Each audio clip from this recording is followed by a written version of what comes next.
So I remember being told that I had failed. I remember the email came through. I was actually at work that day. I was working for National Citizenship Service. I was one of the mentors, and I just finished taking the register, and the email for results came through. So I'm bare feeling anxious. I'm feeling really anxious. I opened the email. So what they used to do, they used to publish a list with everyone's names. I'm scrolling down. I get to the end. I'm like, raw, where's my name? My name is long. Like, my name is long. You can tell where my name is by just looking at the longest name in the list. So I'm like, raw, my name is not there. So, start looking a little bit closer. And I'm like, so-and-so's name's missing. So-and-so. So you start to know who's failed, and then it gets to the end. You're like, raw, something is wrong. No, this can't be. This can't be. I log into the portal and it goes, oh, passed this exam, passed professionalism, passed in-course exams, single best answer paper failed, final result fail. I was like,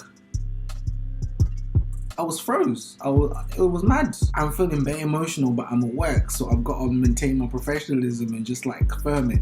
I get on the bus, we're going on this camping trip. In my head, I'm feeling like I just want to go home and sleep because I know I'm going to have to repeat the year. There ain't no reset paper that year. It's a one-tick exam, done out. I'm going to have to repeat the year. I'm in my feels. I think the first person I called was my girlfriend at the time, and yeah, gave me some words of encouragement like, oh, you really can't leave now. You've come so far. If you leave, to be quite frank, who are you going to be? You have no qualifications, you leave with something that's probably worthless, and what use is that? I think I really have to be grateful for the friends and the people that I had around me that really encouraged me, that were really kind to me, that gave me words of wisdom when I was really down. Also, one of my friends called Raj, he was also in a similar situation, but it turned out they marked his paper wrong, and then he got to progress. But having someone there who was close to go through with it was also very useful, because it's like you didn't have to go through it alone. But I think the other thing, when one of those things, it's one of those times where it's very testing. It's an emotional time. It's a tough time. And I can't lie, for the longest time, I was actually just trying to be a big man, trying to firm it, trying to wear the world on my shoulders, acting like I didn't care. But best believe when it came to any exam or anything that pertained my name, I did my best. Even if I had failed, I had done my best and I'd given it my best to the knowledge and my ability at the time. And I think it just got to a point where like I just couldn't take it, and I actually burst out crying, and it was at my house. And yeah, that's when my mom and my brother realized, yo, something is not okay, and what's really going on with this big man. And yeah, I think just having supporting family and friends around you at a time like that is something that you really need. But I think at the moment in time, it feels like the world is really over, but it's not. You will bounce back and you will come around. You just need to change the formula, switch things up, and come back at it bigger, better and stronger. You've been on my mind like it's payday.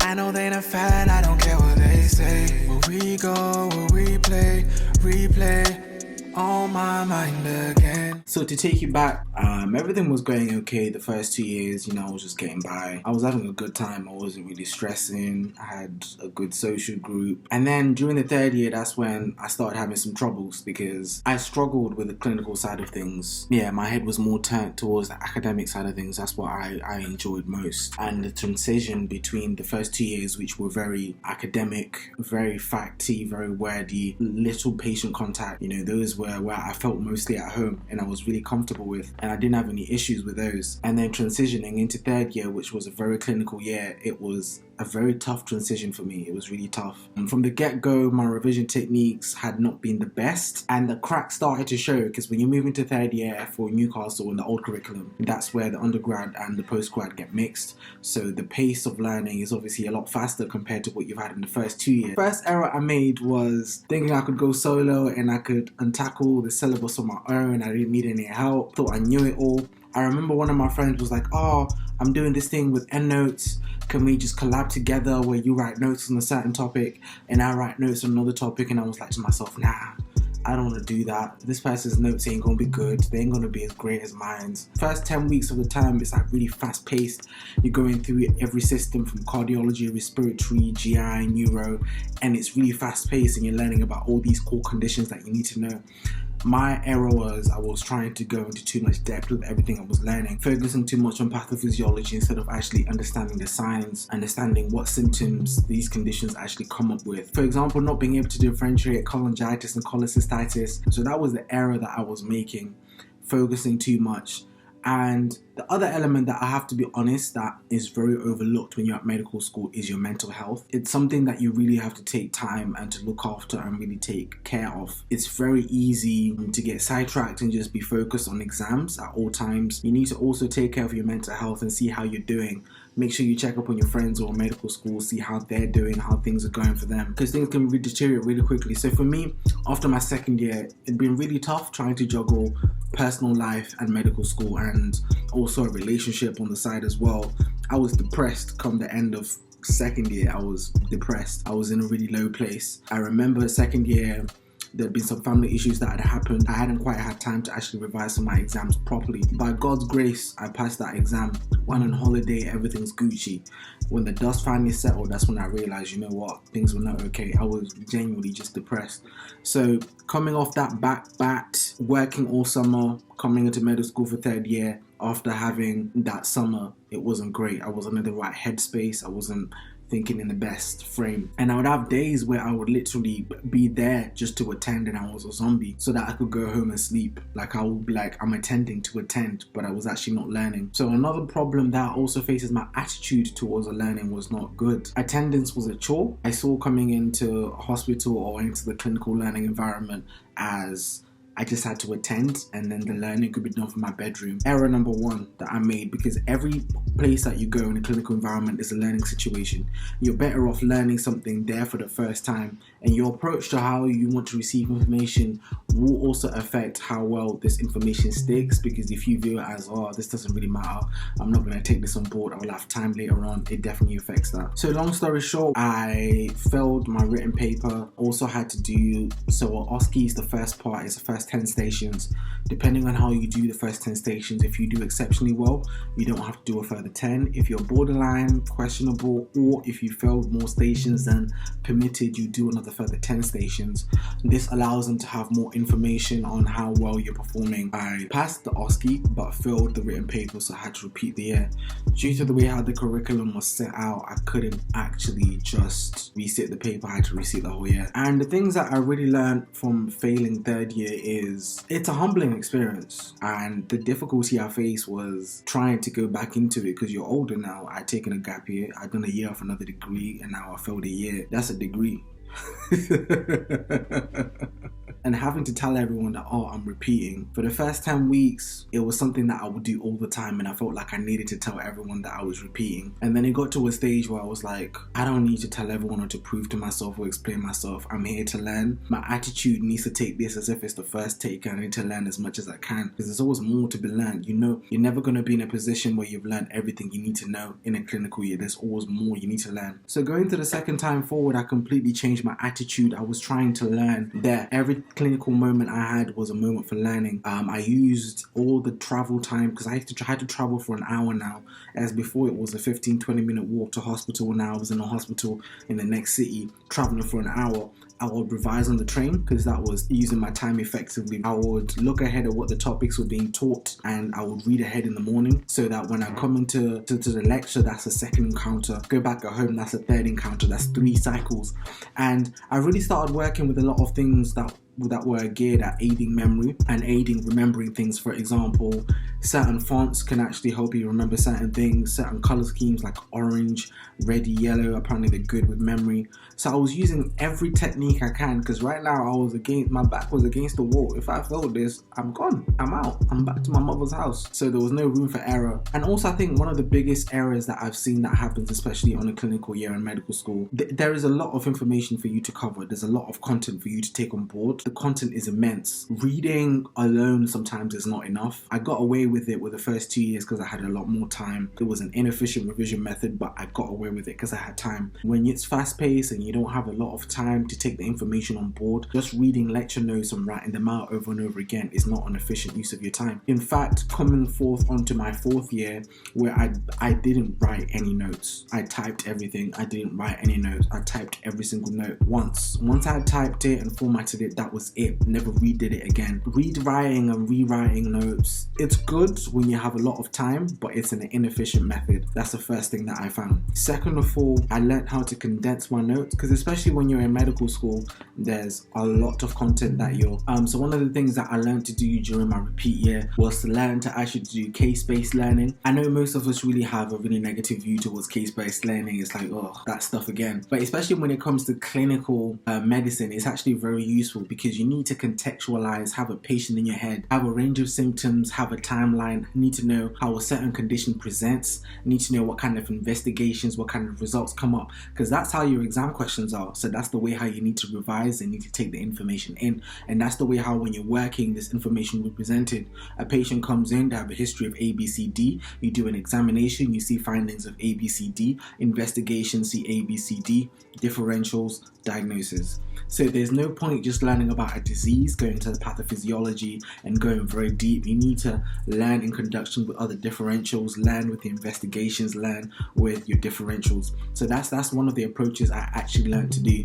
And the other thing I learned to do was to actually do multiple choice questions. So some of you might be aware of a website called Past Medicine, or even any SBA single best answer question books, whatever question format that you have in your exam. Just doing questions of that sort will help you sharpen, because that's how you're going to get assessed, essentially. So you need to prime your mind to withdraw, to take the information and apply it in that format, essentially. And reading and rewriting your notes, it doesn't really challenge you. The pain of getting a question wrong, that adds an emotion. The thing is, when it comes with story memories, if you can add an emotion to it, it helps the memory, it helps the information stick. So it's just using those different modalities of learning. Another thing that I found that took things a step further is even symptom-based cases. So instead of actually going through a case, you go through a symptoms, think of all the differentials. After symptoms, they'll give you a little bit more of a vignette of actually what's going on, refine your differentials. I think it's a book by Oxford Handbook called Differentials. It's red and white. I'll share it. That was a very useful book, especially for clinical medicine, that I found very useful. And taking that all on board, my written paper, I actually passed. I think I got 76%. Compared to the year before, I think I'd got like 50. So, it's a big difference. It was a big jump. And the pass mark was something like 60. So I did really well. And as for OSCEs and as for clinical exams, what I really found was useful was to practice and take an afternoon. Every Wednesday afternoon, I would take 2-3 hours just to practice my clinical exams at home and histories, and just keeping up on top of those throughout the whole year, instead of just cramming towards exam season or before the OSCE. I did it throughout. And the thing when you're doing your OSCE practice, the thing that you really need to be mindful of, you really need to be careful of, think about the signs that you're actually looking for. What exactly are you looking for? How will it come up? Where will it come up? Think about the anatomy that you're using, what's relevant at that moment in time, because it's very easy to get into a dance, into an acting routine, where you look like you know what you're looking for, you know what you're doing, but you actually don't. You're not actually looking for anything. For example, in both OSCEs that I had in third year, patient had AF, atrial fibrillation, and if you get into the routine of you're feeling pulse and you're not really feeling pulse, you will not pick that up, that it's not regular. So it's very important to get to a stage where you know your routine well enough so that you can just focus on actually picking up the clinical sides, instead of, oh, I felt for pulse, what's next? Is it radio delay next? Is it brachial pulse next? That sort of stuff, so you can get really fluent. And also the other thing that you really need to prepare yourself, especially with the way how OSCEs are moving, maybe at different unis they're different, especially at Newcastle, it's more about thinking on your feet, because the OSCEs we had, really, they switched up. It's about thinking on your feet, being put in clinical scenarios like an emergency, like what can you do? What would you do? Start being more dynamic and not just learning routines and thinking outside the box. And moving on to my fourth year, I think I took all those things on board. Another thing I will say that was very important that I learned is always make sure you speak to those that have gone where you want to go. I've got 3, 4, 5 friends that were mentoring me, that told me about the year that was coming, what I needed to know, how to revise, what to look out for, the trips. So for example, in the fourth year, we had 12 weeks to learn something like 1,500 pages worth of information. The weeks are fast paced. If you have one of those weeks where you're just being lazy, that's cardiology. Next week, respiratory. Week after that is GI. Next week after that is kidney. So like if you miss a whole theme week, you're in trouble. So it was sort of learning how to keep on top of that. And what I realized, what actually really helped me when it comes to lectures, was I would go through the whole lecture beforehand. I would have notes for the lecture before I went to the lecture. Going to the lecture, I would actually just be listening just to see what can I learn, what can I add, what can I take away. Because obviously the lecture will always have a different interpretation of the information that you've gathered from the notes or you've done a bit of reading and research about. And then afterwards, I'd go home and I'd recap that information. So the reason why I did this is I would write the notes the week before, go to the lecture the week after. Maybe towards the end of the week, I would have reviewed that lecture that I had on Monday. You've had 3 different encounters with that information before the exam. And then when it comes to revision, that's the 4th encounter. And if you have time, you can do 5. So this information has passed around in 5 different cycles. The other thing, I used Anki notes. Gladly, my friend passed me some Anki notes that he made, but I won't take the credit for that because I didn't make them. Shout out to Omar. Yeah, he gave me some of the Anki notes he made, and these Anki notes were themed with whatever concepts we actually learned for each week. I'll go through them every week. So how it works is you have a deck of cards, and that deck of cards, let's say you do 30 cards each day. Cards that you get right come back at longer intervals. Cards that you get wrong, they come back day after day after day after day after day until you start remembering them. It's sort of a memory and recall. It's really useful for basic concepts, like just to get the foundation of what you need to know. It was also useful to do the themed week ahead. So if it was cardiology week and respiratory week next, during cardiology week I would be doing respiratory week stuff. So then that way I formed a foundation. Once again, it's about encountering information via multiple times, so that it gets stored in your head so that you can create long-term memories. That's essentially what all that was about. Another thing which I took forth again for my 3rd year, I did multiple choice questions to apply the information, and that was pretty much it. And I think I got 75%. And I've really seen adapting these techniques and taking these things on really change me. I went from the geezer that was passing by 0.5% in first year on one exam to actually being above the pass mark by 10, 15, 20%, for the past 3 exams. So I think the moral of the message though that I would say you need to really take on is take care of your mental health, have mentors, make sure you speak to people that have been there, that have done it, have friends, share your notes. There ain't no going on your own. It's tough out here. Look out for your mental health and make sure you're always on top of your mental health, because things can deteriorate and slip easy, and you'll be drowning. Like even if you're in a position where you feel like you're gonna have to repeat a year or you're repeating a year, don't let the sadness of the moment get to you. Remember, the real reason you're repeating is you need some more time to absorb the information. You haven't quite found your feet in a particular year, you haven't quite found your feet in the information that you're learning. It's an opportunity for you to go hands-on. The second time you go into this, it will be a lot easier than the first time. You'll be able to grasp the information a lot easier. You've seen it before. And it's an opportunity for you to actually excel, to go above and beyond what's required here. Because, you've learned it before. You can learn it easier and you can go a bit further. It's always just taking a positive attitude towards it. Having a negative attitude, you can go through a repeat year and pass quite fine. But a positive attitude will determine exactly what you get out of it and how much you get out. So that's one of the things which are very important. On my mind again. Mommy 7-6 couldn't hide my love. Old caps, no subs, no one is above. Fat kid, love cake, that's the way I love. I know they ain't a fan, I don't care what they say. Mommy look at me, I've been on my grind all day.